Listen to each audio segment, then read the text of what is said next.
Chapter 7. He couldn't stop thinking about her and all the different ways he wanted to bed her. Bloody weak-minded fool, Gabriel muttered the next day as he sat on the bench before the pianoforte in the music room. He assured himself it was only a smidgen of lust he felt, nothing more. Certainly no more than what he'd have experienced had any other attractive woman thrown herself atop him. But then there was his archery instruction. And she was in dire need of assistance. He was only being accommodating. True, he shouldn't have teased her or stood so close, but she shouldn't have smelled so sweet, smiled so openly. He had half a mind to think she knew how to shoot a straight arrow all along. He ran a hand through his hair, tousling it further. He knew the best course of action would be to quit Wolverest for the duration, perhaps even return to London and catch himself a new mistress. But it would only ensure that Tristan would remain single by the end of the fortnight, and God forbid he should kick off before his brother produced an heir with a suitable bride. If he didn't get this business taken care of now, the next Duchess of Wolverest could very well end up being a beautiful woman with a perfect shape, straight teeth, a flawless complexion, and about as clever as a rock. Besides, he had a nagging suspicion that Miss Haywood had a plan of her own. And he believed it had everything to do with keeping her friend Charlotte away from Tristan. He'd realised it only yesterday as he watched Miss Haywood from atop his horse. She shadowed Miss Green the entire time, ushering her friend under the canopy when Tristan tried to converse with them. She was behaving like an overprotective mother hen, determined to keep her baby chick far from jaws of the fox. The meddlesome woman would do well to stay out of his affairs. And damn her for looking so adorable while she was doing it. Gabriel's fingers slid upon the keys, finding a familiar position, then broke into a distracted rendition of a long-forgotten Mozart lullaby he'd played as a child. But after a few measures, his mind ceased to concentrate on the keys, and his fingers danced through the rest of the piece by memorization alone. His mind drifted again to the day before, when Miss Haywood stood with her back to him as he instructed her poise. He recalled her alluring scent, rose and mint, and the freckles scattered across the back of her neck, tempting him for the brush of his lips. His body ached anew, remembering how difficult it had been to restrain his hands from easing her short cap sleeves down her arms, to slip his fingers down the front of her bodice, to sink his teeth into the flesh just above her collarbone. If she had known what he was thinking, she'd have run away for sure, and all the better for her. He stood, pushed away from the bench and walked around it, heading for the door. Perhaps if he looked over his accounts in his office, he'd forget about her for the time being. Truthfully, the fascination he felt for her bewildered him. She was the exact opposite of the sort of women he preferred. She was clumsy and outspoken, often dishevelled and more than often impulsive. He was a man accustomed to surrounding himself with beauteous young women equipped with the disposition and decorum befitting their elevated station in life. Their skin was never dotted with mud, their hair never out of place, and their clothes always fit them to perfection. Easy to dismiss, they were often cold, distant females, and his carnal relations with them were straightforward, passionless encounters. By his design. He preferred it that way. There were no emotions other than the mutual will to fulfill a need. He was at all times in complete control. But none of this explained why Miss Haywood's smile continued to persuade his own. You would never tire of her. Ah, hell! He ran his hand through his hair, ignoring the bang that often fell over one of his eyes. He entered his office, striding down the long, narrow room toward his desk in the far right corner adjacent to the hearth. Miss Haywood deserved someone who would cherish her, protect her, admire her forever child spirit, and revel in her spontaneity rather than fault her for it. She deserved much more than he could ever offer her. She deserved, he hated to admit, better than his impetuous brother. He sat at his desk, opening a ledger his estate manager had left out for him. Thinking to look over his projected expense for an annual town fete he sponsored, he soon gazed up, knowing his chance at concentration was lost. Rubbing his brow, he ordered himself to stay detached, no matter how badly he craved more of Miss Haywood and her ill-fitted gowns. Madelyn loved to snoop. It came naturally to her, which was why she supposed she did it so very often. Recognizing that most would consider this a flaw, she preferred to think of herself as a victim to an insatiable curiosity inherent at birth. Charlotte told her she was just plain nosy. Although her inquisitiveness got her into trouble and more often presented her with startling results, at 15 she'd discovered what exactly their footman wanted to do with the new upstairs maid. She couldn't seem to stop herself. Only now she had a tangible reason for her snooping. Someone was having a jolly good time playing tricks on her, and she intended to find out exactly who. First, an overly strong posset, which, she suspected, was designed so the guilty party could hide her shoes, nearly making her miss the first scheduled picnic. Second, she'd been locked in her room again, nearly keeping her from attending the archery lesson if not for her ingenuity. And third, just this morning, when they were all together for a late breakfast with Lord Tristan, someone slipped her a note under her door. It read, "Dear M, meet me in the orchard at the base of the Old Mill Tower, post haste. I have something of great significance to relate. Awaiting your swift presence, C." Perplexed, Madelyn had a difficult time trying to figure out which tower was an old mill, so she thought to walk the entire perimeter of the inner courtyard, which would have taken her the rest of the morning. Thankfully, a liveried footman spotted her, pointed out the tower and told her he hadn't seen another living soul since dawn, except for His Grace, who was due to arrive from his daily morning ride at any moment. Not daring another meeting with him, she shouted her thanks over her shoulder and sprinted back inside. Naturally, she'd missed breakfast. Priscilla and Charlotte filed in the room upon returning, and Madelyn questioned them, but to no avail. Her stepmother only accused her of not attending by design, and Charlotte stated she hadn't any idea about a note. It was then Madelyn came to the conclusion that one of the other bride hopefuls had it in mind to knock her out of the competition. Funny, but they were wasting their time. She wasn't participating, and even if she were, she'd be the first to admit she didn't stand a chance. A trip to the kitchens was in order. Someone ordered that potent posset the other day, and perhaps someone there would tell the truth. Jenny claimed she didn't have any idea, she'd only delivered it. But Madelyn knew better than to believe that clanker. And so, early afternoon on the 6th day at Wolverest, Madelyn snuck out of her room. The other girls were supposed to be resting before changing for tea, and the men she'd overheard were in the billiard room with Lord Tristan. She did not, however, know where the Duke was, and that thought pestered her as she crossed the marble hall. As she approached the massive hearth with a roaring fire burning brightly, she contemplated which deep-set, dark corridor led to the kitchens. There were two, one on either side of the hearth. She bit her lip for a spell, then chose the one with a gold-tasseled tapestry depicting a hunting scene hanging above it. Hunting equals game, equals food, equals cooking, equals kitchen.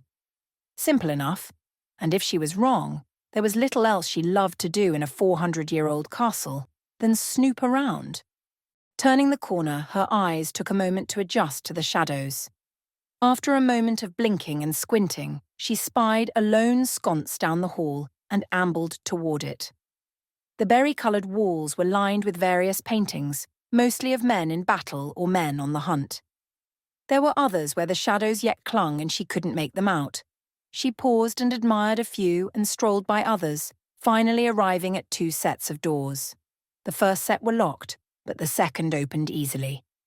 Ducking her head inside, she breathed in the scent of leather and mild tobacco.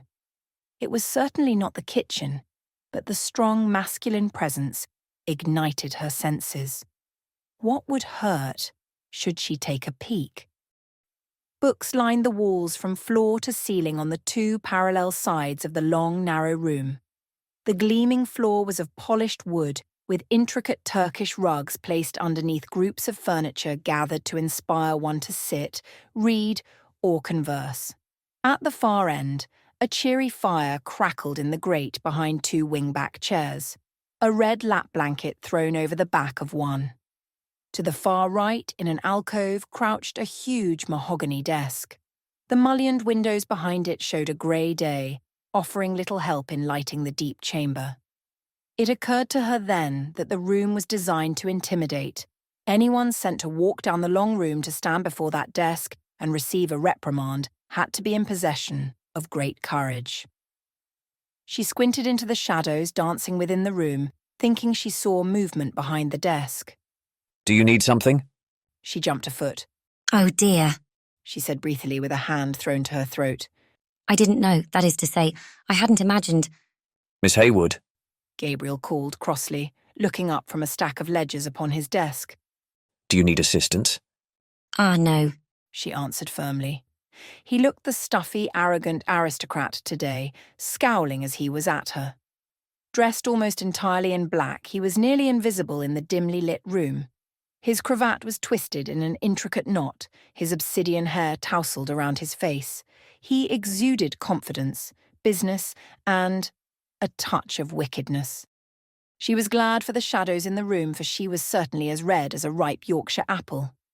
Leave it to her to wander directly into the lair of the one man she was trying to avoid. Her hands shook and she wasn't certain why. Only yesterday she laughed and joked with him during the archery lesson. He was amicable, playful, flirtatious, dangerous. And now he was as approachable as a foaming mad forest creature. She wasn't sure which was worse. Up to this point in her life, she had never felt comfortable in her skin. But Gabriel changed all that yesterday. When he was near, she secretly loved being in her skin, especially if that meant she could revel in the shivers spinning down her spine while he stood near, or bask in the warmth of his attention. Whether his actions were practiced or simply a product of her imagination, Madelyn couldn't help but feel drawn to him, addicted to the heady sensations he stirred within her starving soul. And that was the very reason she knew she needed to stay away from him. Being near him made her second-guess herself, her opinions, particularly her stand on pompous noblemen. Are you going to stand there, letting the cool air rush in? No, I'm so sorry. She backed out the door with a wobbly smile. I'll be on my way. Come here. Ah, no thank you. The last thing she needed was to be alone with him in a dark room. Besides, Priscilla had squeezed her in yet another one of her tight-bodiced gowns, and she'd forgotten her shawl. He straightened in his seat. Are your feet fastened to the floor? Poking back into the room, she shook her head. Of course not. Insufferable man. Are your muscles insufficient? She shook her head again.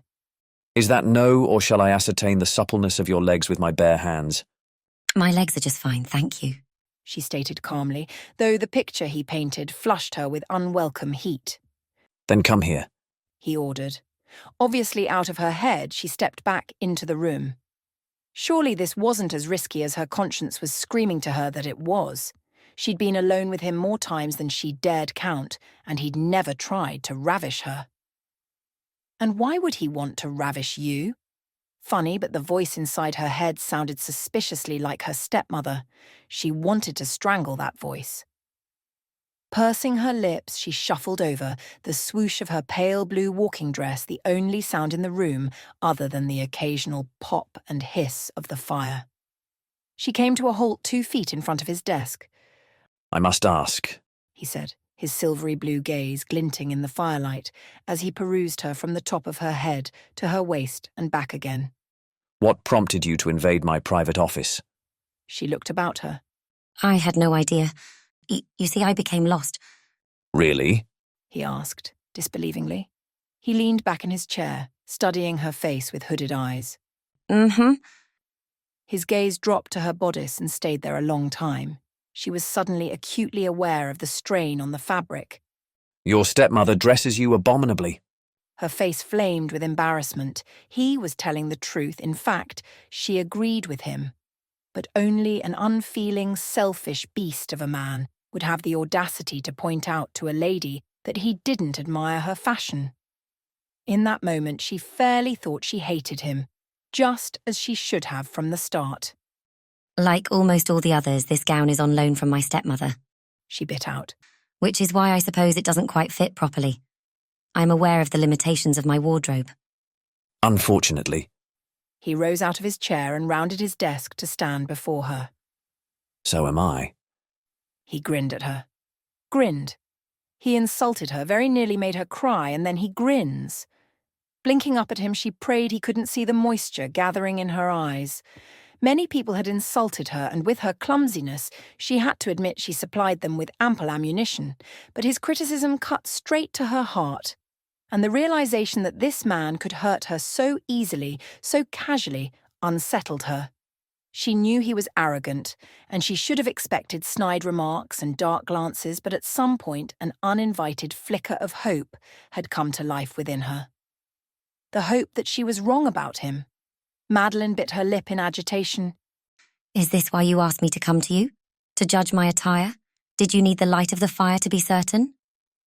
No, He said. I told you to come here for an entirely different reason. He reached behind her with both arms. She leaned backward as he leaned forward. For a moment she thought he meant to kiss her. Heat radiated from his strong, solid form onto hers. Her skin felt pervaded with his warmth, her only view that of the underside of his slightly bristled chin. A small gasp came from the back of her throat as the heady sensation of having him press into her enveloped her. Sir? There was a soft swishing sound as he pulled the red blanket from the chair behind her. Slowly he slid it up her back and around her shoulders, his movements slow, lingering. You'll catch cold, He whispered, stepping back only enough so he could look at her face. Their gazes met and held. She had no idea what to make of him at that moment. First he insulted her, and then he covered her up in an unlikely chivalrous gesture, staring into her eyes as if he would very much like to kiss her. And she very much wanted to kiss him. This wasn't supposed to happen. He wasn't supposed to happen. Titled, devilishly handsome men were rotten. They were selfish, boorish, arrogant rogues with no care for the tender feelings of the fairer sex, only for the next bit of muslin they could catch. This, she kept reminding herself as she watched the skin around the Duke's eyes crinkle when a small smile crept across his face. Was he even aware of how he was looking at her? No one had ever looked at her like that before. I have a problem. She muttered. The sparkle in his eyes faded. And what is this problem? You're chipping away at my resolve. Someone's been invading my room, stealing my shoes, leaving me overly strong drinks, locking me in. There was a letter. At the look of astonishment on his face, Madelyn regretted bringing up the subject. Never mind, I must sound mad. Miss Haywood, He remarked with interest. are you suggesting one of the other guests has sunk to subterfuge? She summoned up some concentration and reiterated the events of the last few days with surprising clarity.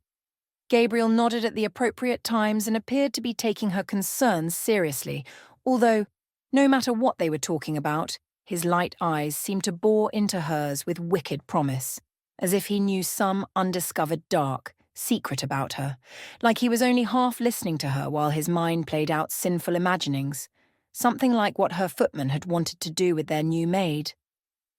She felt flushed and hoped he was listening to the words pouring out of her mouth because she could no longer remember what she was talking about. I should go. She blurted out. Please, sit. He said, gesturing toward the chairs at her back with a sweep of his hand. She glanced over her shoulder at the cosy chairs and felt tempted to risk the odds and remain in his presence, but her sense of self-preservation set her back on track. It isn't proper to be alone with you, She uttered in a breathy whisper. We'll talk. No ravishing. I promise. He said, grinning, with his hand over his heart. She took a good look at him. So darkly handsome, exotic in appearance, his steady eyes concentrating on her, tempting her for 1 second to imagine he would take her in his arms. Perhaps he'd rip this blanket from her grasp, toss it to the floor and yank her hard against his sleek body, holding her in complete possession until she succumbed. She imagined his sculpted warm mouth covering hers. She shook her head. I must go. Grasping at the blanket, she strode for the door without a backward glance. It felt like an age before she reached the doorway. and she could have sworn she felt his smouldering gaze follow her the entire way. She stepped into the corridor without bothering to shut the doors, her mind concentrating on stifling the urge to return. Halfway down the dark corridor, she swore under her breath. In her befuddlement, she'd turned down a different hall. She spun in a circle, smothering a pang of panic. What if that wolf stalked her in the dark? Heaven forbid they'd be found together. She'd be considered compromised. There would be no other course of action except a hasty marriage. Priscilla would be ecstatic. Charlotte would be shocked, but secretly thrilled. And she herself would kiss her heart good riddance and kick it in a ditch. She turned another corner, and soft, pale light beckoned her father. The hall opened on her right, presenting a series of alabaster columns. She turned, her jaw falling open. It was the most magnificent ballroom she'd ever seen. The eggshell-coloured room was enormous, slightly longer than it was broad. She stepped through a pair of tall columns, her slippers sliding on the glassy parquet floor. 5 shimmering glass chandeliers scattered reflected sunlight about the room. Every so often, a shard of light sparkled a rainbow on the walls. Madelyn almost needed to squint from the glowing radiance. The entire back wall was a series of French doors, above them gleaming windows covered with sheer cream-coloured drapes. She moved deeper within the room, her attention drawn above. Her head dropped back to gaze in wonder at the soaring ceiling. Naked gods and goddesses frolicked, unabashed across the wide expanse, some with only a trail of hair or a strategically placed arm as their only badge of modesty. It was hard to smirk with the predictability of it all when one's mouth was gaping open. Leave it to the Devines to hold a seemingly proper ball while amorous beauties passionately cavorted above everyone's heads. Suddenly dizzy, Madelyn gave her head a shake in order to regain her balance. She returned her attention to the room at large and, lifting her arms, swung around in a graceful arc, or what she pretended looked like a graceful arc. She was never any good at dancing. Her timing was off, her rhythm jumbled, and she always managed to stomp on her partner's toes. She shrugged. Perhaps it was because she always fretted that others were watching, comparing, judging, like her stepmother. But there was no one here. No one to tell her that her movements were as fluid as a polluted river. No one to laugh at her sincere attempt at elegance. No one but the gods and goddesses above, and they were too busy to care. Closing her eyes, she smiled to herself as she raised her arms in the position of the waltz. She counted off in 3s, eyes still shut, and began gliding across the floor. The blanket the Duke had wrapped around her slipped, swishing to the floor. She ignored it, so caught up in the steps of the dance. Even so, she opened her eyes a slit, just to make certain she didn't go crashing through the French doors. And that's when she saw him. He stood just inside the room, his face a mask of serious concentration. She stopped, her arms slowly falling to her sides, her skirts swooping back into place. Too embarrassed to even utter a gasp, she looked to the floor, summoning up the courage to either speak or run away. Neither happened. She continued to stand there, frozen. He sauntered forward, stopping when he reached the red blanket pooled on the floor. As she looked up, he bent to pick it up, his eyes never leaving her face. "Explain this to me," he said softly, his cultured tones so befitting the atmosphere. "For someone who claims the Devines are nothing better than the lowliest of scoundrels, I must ask why you think nothing of coming to me, dressed to tempt the holiest of saints." Her cheeks flamed. I have done no such thing, She muttered, hating the way her body thrummed with delight at the hint of the slightest compliment. Tempt someone. She shook her head disbelievingly. The only tempting I might inspire is provoking someone into hiring me a reputable modiste. He quirked a brow. "And the person who gave you this warped sense of yourself is the Baroness, I imagine?" I guess. I don't know. I never thought of it as warped. "Have you a mirror in your possession?" He asked, stalking toward her with the red blanket thrown over his arm. Of course. She said, eyeing the blanket and anticipating being covered up with it once again. "Do you utilize it quite often?" Actually, no, Madelyn mused. She tried to avoid her reflection at every turn. Oh, she checked her hair and face from time to time, but just a passing glance, nothing more. Just as I thought. Without breaking his gaze from her, he tossed the blanket on an ornate chair positioned against the wall. Madelyn shivered, feeling incredibly exposed. He bowed deeply, then took her free hand in his. May I have this dance? A giggle bubbled forth. You're serious? He straightened, a feigned look of offence in his features. Indeed I am. But there's no music, she said hesitantly, a smile in her voice. His broad shoulders rose and fell with a shrug. I shall hum a waltz. Oh no, she said, backing away. The last thing you need is to waltz with me. I'm quite dangerous, I'm afraid. Really? He asked, raising a brow. I'm sure you've heard what happened last season to Sir William. He blinked in mock astonishment. That was you? Heat flooded her cheeks. You've heard? No, he said flatly. With a teasing light in his uncommonly blue eyes, he escorted her to the middle of the room. Your Grace, Gabriel. Gabriel, I cannot waltz. I cannot keep time, and I cannot keep from trampling upon my partner's toes. He took her right hand with his left, while his other hand sat heavy and firm on her waist, just a notch lower from being entirely proper. And who told you this? He began to hum. The reverberation of his deep tenor vibrated through her bones.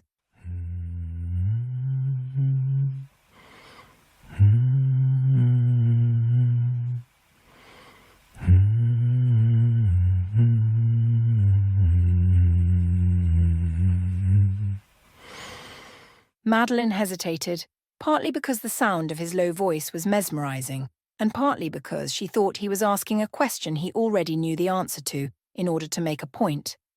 My stepmother, she said finally. And I believe her. He pulled her closer, their hips brushing as he moved her across the floor.